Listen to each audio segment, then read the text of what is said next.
here, you lose track of time. Hours melt into days. Days turn into years. 30 years in my case. After so much time in solitary, I should have been getting better.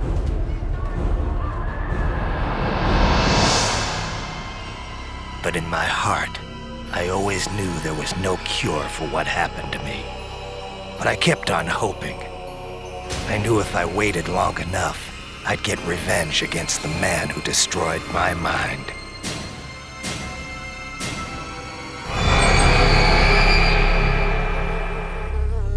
But I could only wait so long. Every day, the visions got worse.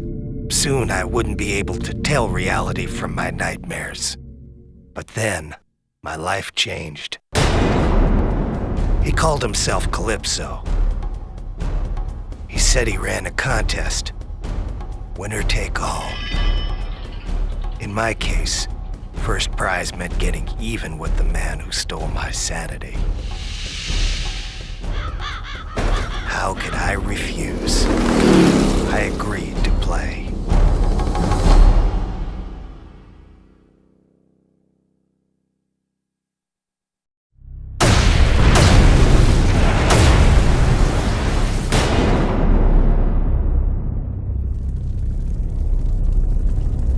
I hadn't thought about the war in years. All the drugs and therapy in the world could never get me to talk about what I went through. But when I passed out, I couldn't escape it. The past came rushing back. It was 1971 again. And I was back in Nam.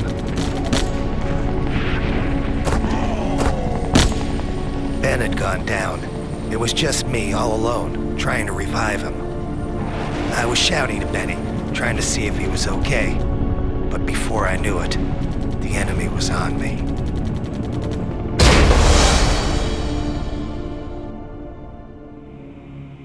They put us into some stinking hole, 25 feet below the ground.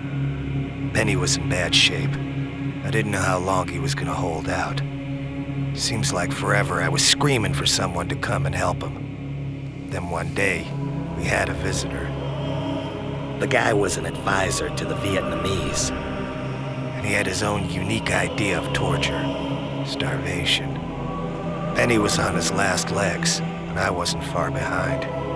5 days without any food will bring any man to the edge. And the advisor said the only way I was going to survive was to eat. He gave me a knife and started laughing. He said if I wanted food, I'd have to make do with whatever I could find in the hole. I tried to block out what was happening. I knew what he wanted me to do, but there was no way I was going to give him the satisfaction. Benny died 2 days later. I couldn't look at him. I didn't even want to think about it. It's amazing the things you'll do to survive. I think Benny would have understood.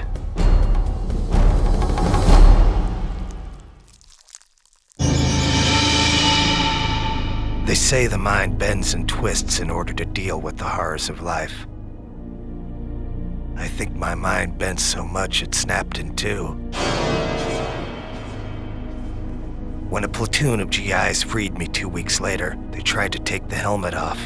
I killed 4 of them before they took me down. After that, they shipped me back to the States and put me in the asylum.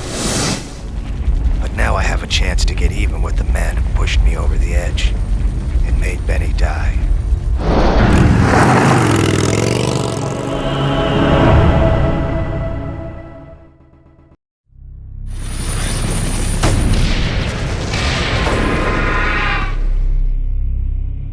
I'd done it. The battle was over. I'd won the contest. I went to see Calypso. Turns out he was a man of his word. He told me it was time for a reunion. After all these years, the advisor looked exactly the same. He didn't know who I was, but I recognized him. I'd been seeing his face in my nightmares for 30 years. Calypso had one more special prize for me. Dinner for one.